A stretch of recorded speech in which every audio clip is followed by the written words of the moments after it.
Welcome, everybody, to 2024. So glad that you decided to join me today. Today, we're going to be talking about the horoscopes and the astrological events that are going to be happening for us for January 2024.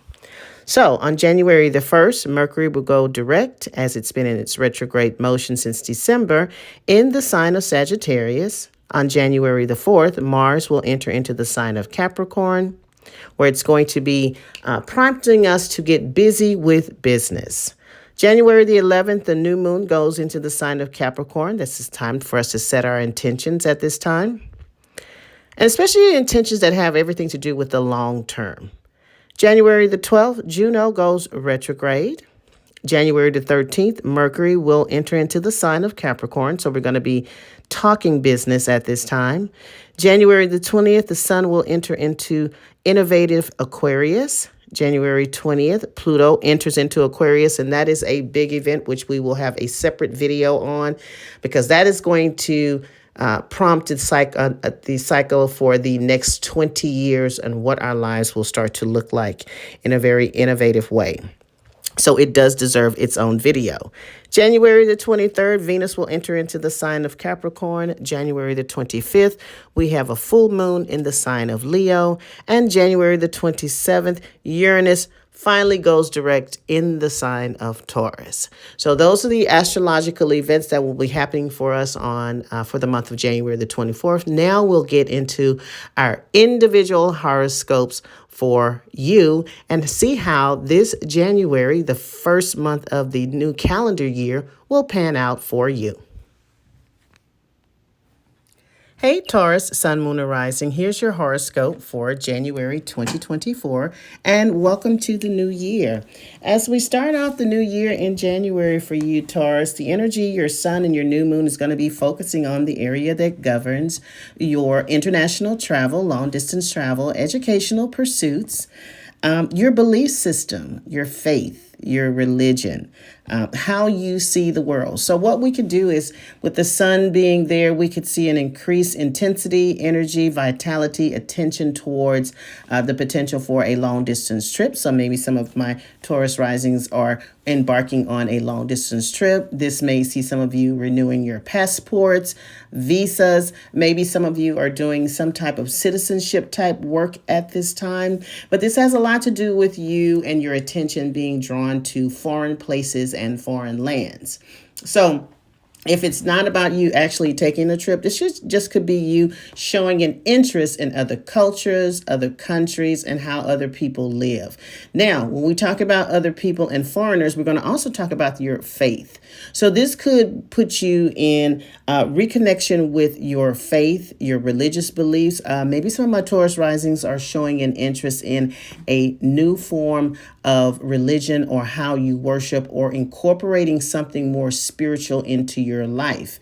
This could also prompt a spiritual awakening for you. So I would not be surprised if a lot of my Taurus risings are returning to their faith that they may have feel like they've been disconnected from, or strengthening their faith, or in changing their faith in their religious beliefs or their spiritual beliefs entirely. This could also put you in contact with business, or just having an increased attention or opportunities to be around people that are a lot different from what you normally align yourself with. So this could be people of another race, another culture, another country, another background, people that have a different belief system from yours. So be open to meeting new people during this cycle. Now, when we turn our attention to Venus, which is our planet of love, money, harmony, and all those creature comforts that we love for ourselves, this is going to be highlighting your 8th house. So this is the area that governs other people's money. That could be other people's money that we share with our spouse, business partner. This could also be our relationship with financial institutions. This is the area that governs credit card debt, any type of resources or monies that we receive from another person or another entity outside of the work that we do as an individual. So we look at child support, we look at alimony, we look at insurance payments, we look at tax payments, things of that nature. So think of it in that way, of anything that comes to you that doesn't require your efforts at all. Now, this is also the area that governs our intimate relationships and how we relate to other people and our sex life. With Venus being there, and Venus being our smaller benefic planet, and Venus being that magnetic energy that wants to draw into things to us, this could be some of us, some of the Taurus risings, exactly, being on the receiving end of monies or resources coming through someone else. So this could definitely look like you receiving unexpected money.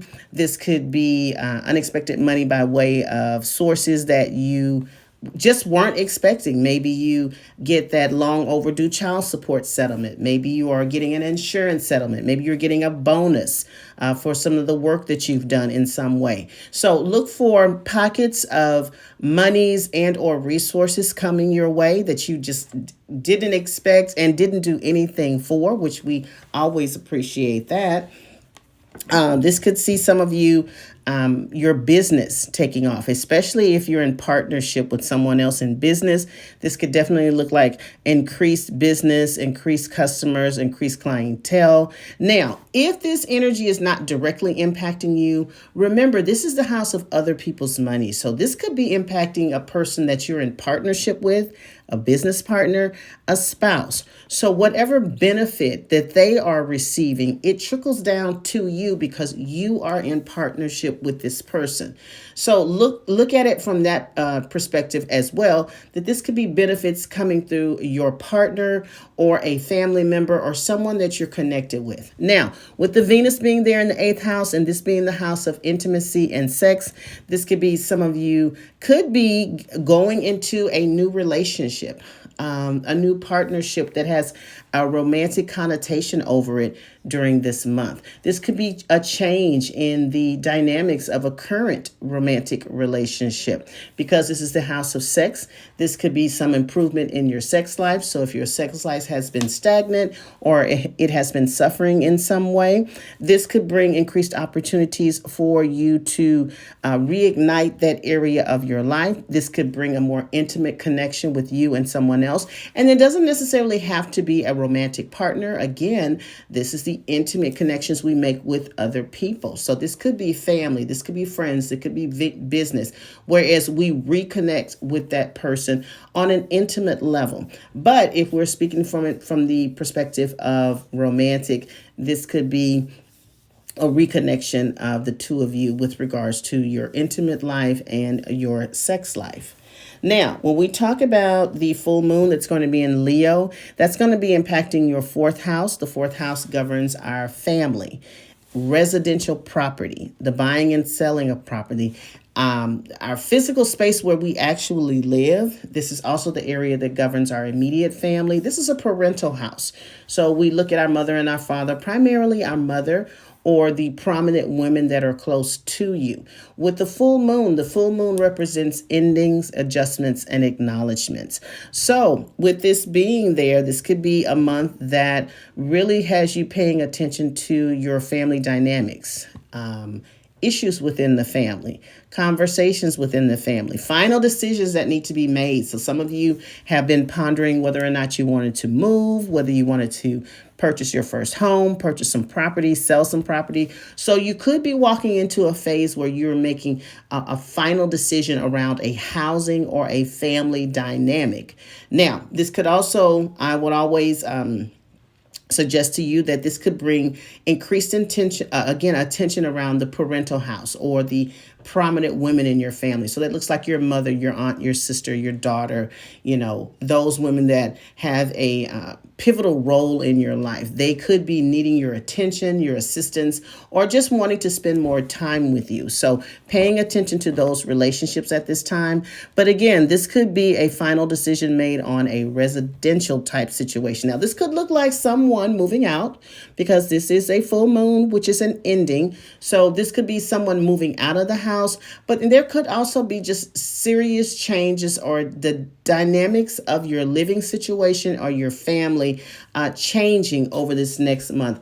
Or again, if especially if this is for someone out there that's been trying to sell a property or get a resolution or move some type of property in some way, you may actually see a light at the end of the tunnel with this full moon, with coming to an agreement around a final decision with regards to your residential dynamic. So, Taurus, this is going to be the month of January for you. If you're interested in getting a personal reading with me, please visit my website at www.melaningoddesslife.biz and follow me on all the social media platforms. You guys have a great day and a great January, and I will talk to you a little bit later. Bye-bye.